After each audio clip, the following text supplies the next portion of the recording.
اس کائنات کو پیدا فرمایا ہے، جس میں انسان کو بہت اعلیٰ رتبہ دیا ہے، اعلیٰ مقام دیا ہے کہ ساری مخلوقات کو حکم دیا، اس پر جو فرشتے مقرر تھے ان کو حکم دیا کہ انسان کے سامنے تواضع اختیار کریں، سلامی دیں، سجدہ کریں۔ تو اللہ تعالیٰ جل جلالہ نے جو انسان کو پیدا کیا تو اس کو دوسرے صانعوں کی طرح، جو صنعت کار ہے، مثلا جس نے یہ گلاس بنایا ہے، صنعت کی ہے، اچھا گلاس بنایا ہے، لیکن اب اس کو پتہ نہیں ہے کہ میں نے جو گلاس بنایا تھا اور جس پر میں نے نمبر لگایا تھا، یہ نمبر یہاں لگا ہوا ہے، وہ گلاس کہاں پڑا ہوا ہے، اس کو پتہ نہیں ہے، اور کون اس میں پانی پی رہا ہے، اور جب ٹوٹ جائے تو اس کو پتہ نہیں ہے کہ وہ اب ٹوٹ بھی گیا، ختم ہوا، بلکہ اس نے بنایا ہے، اس کی اندر کو نہیں جانتا کہ اس میں کیا بھرا ہوا ہے۔ اللہ تعالیٰ جل جلالہ خالق ہے، مخلوق کو بنایا اور اسی کے توجہ سے قائم ہے۔ اگر وہ ایک لمحے کے لیے بھی اس مخلوق سے توجہ ہٹائے یا اس کی کہیں کہ بس یہ نہ ہو تو ختم ہو جائے گی، سارا مخلوق ختم ہو جائے گا، کوئی مخلوق نہیں رہ جائے گا۔ اگر وہ اس کے اندر کو بھی جانتا ہے، باہر کو بھی جانتا ہے، یہ بھی جانتا ہے کہ اس مخلوق نے کیا بنایا ہے، خود مخلوق کو پتہ نہیں ہوگا، انسان کو پتہ نہیں ہوگا، لیکن اللہ تعالیٰ کو پتہ ہے کہ انسان کا بنایا ہوا گلاس کہاں پڑا ہوا ہے اور اس کے اندر کیا ہے،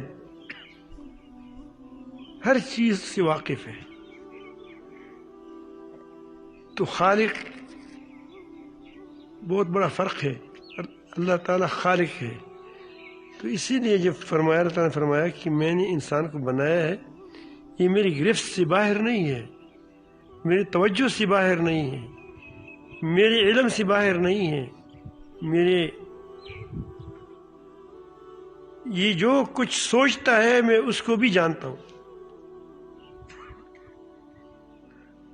جو وسوسہ اس کے دل پر سے گزرتا ہے اس کو بھی میں جانتا ہوں۔ ہمارے وساوس، ہم نے کل کیا سوچا تھا، ہمارے دل میں کل کیا وساوس آئے، آپ اپنے ذہن پر بوجھ ڈال دیں، خوب سوچیں کہ میں نے کل صبح سے رات تک، سوتے وقت تک کیا سوچا ہے، تو آپ کی یاد نہیں ہوگا، آپ کا علم بھی نہیں ہوگا، ایک دو چیز ذہن میں ہوگی کہ فلان چیز، وہ بھی کہانی کے بارے میں کچھ ہوگا کہ وہاں میں نے سوچا تھا کہ کوئی پکوڑے مل جائے لیکن نہیں مل گئے۔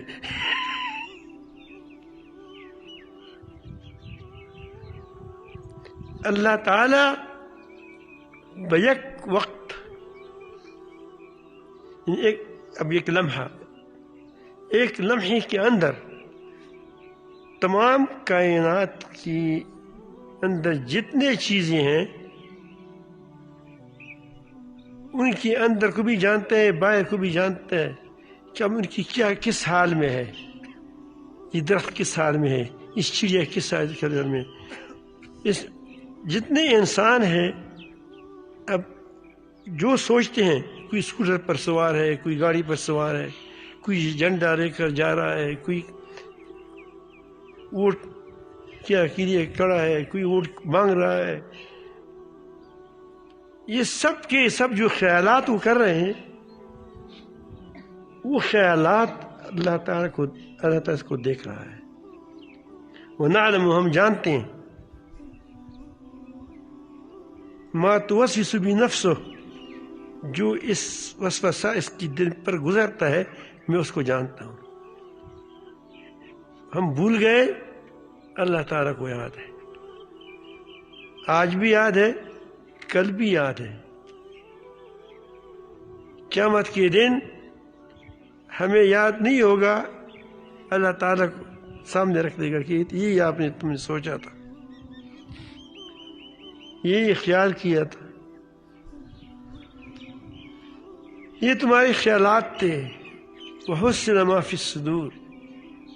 تمہارے دل میں یہ نیتیں تھیں، یہ ارادے تھے۔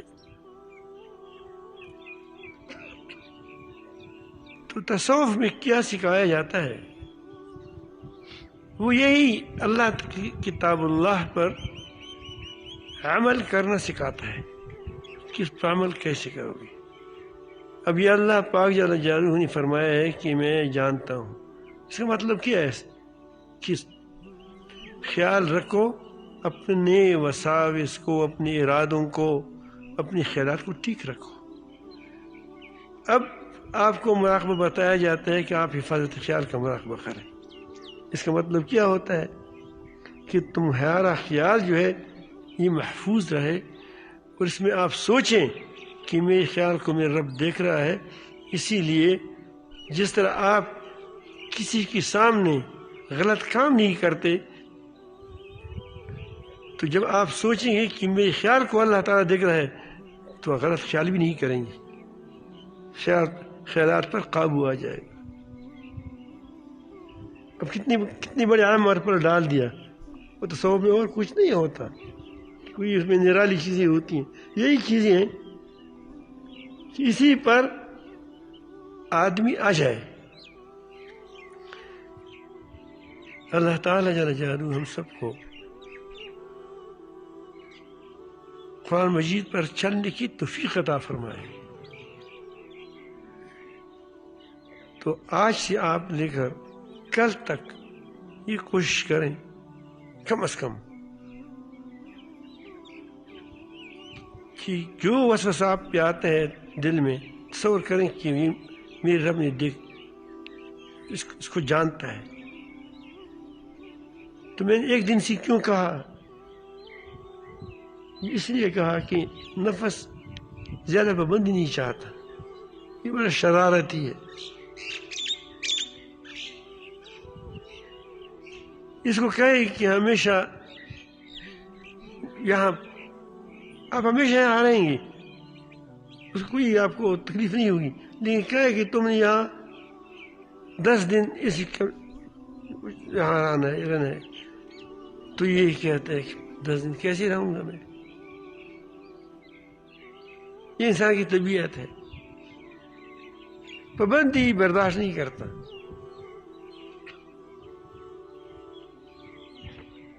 ایک عورت سے کہا گیا نوئی دلہن کو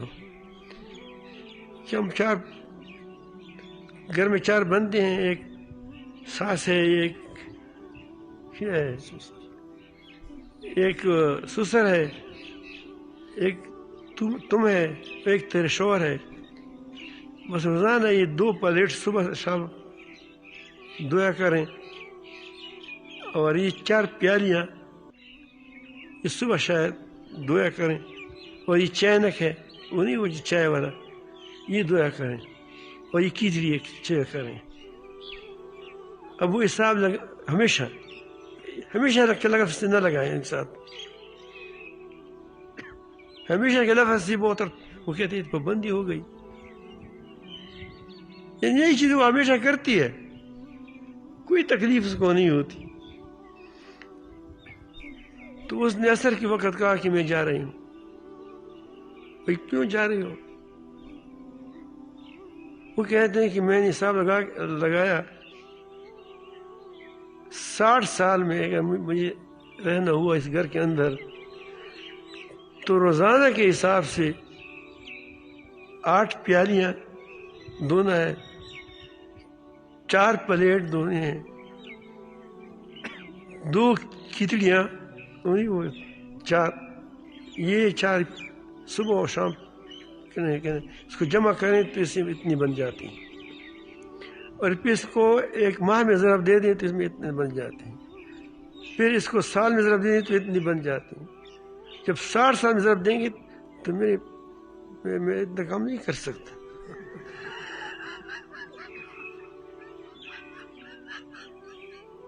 چلی گئی۔ اسی لیے میں نے کہا ہمیشہ قید میں آپ کو نہیں لگاؤں گا، کل تک آپ ہی سوچیں، کل تک کہ ایک دن ہے، کوئی بات نہیں، اپنے اوپر لوڈ لے لیں گے، کل تک اس وقت تک جو تمہارے دل میں خیال گزرتا ہے کہ وہ کیا اللہ تعالیٰ نے اس کو جان لیا، پھر کل سے پھر نفس کو کہیں کہ پھر دوسری کل تک یہ کہیں، بس فکر نہ کریں۔ انشاءاللہ اگر 40 کل تک آپ یہ کام کریں گے تو آپ کی عادت بن جائے گی، تو آپ کی اچھے ایسے لگواتے ہیں کہ تاکہ اس میں ان چیزوں کے تمہیں کیا ہو جائے، عادت بن جائے۔ صحیح۔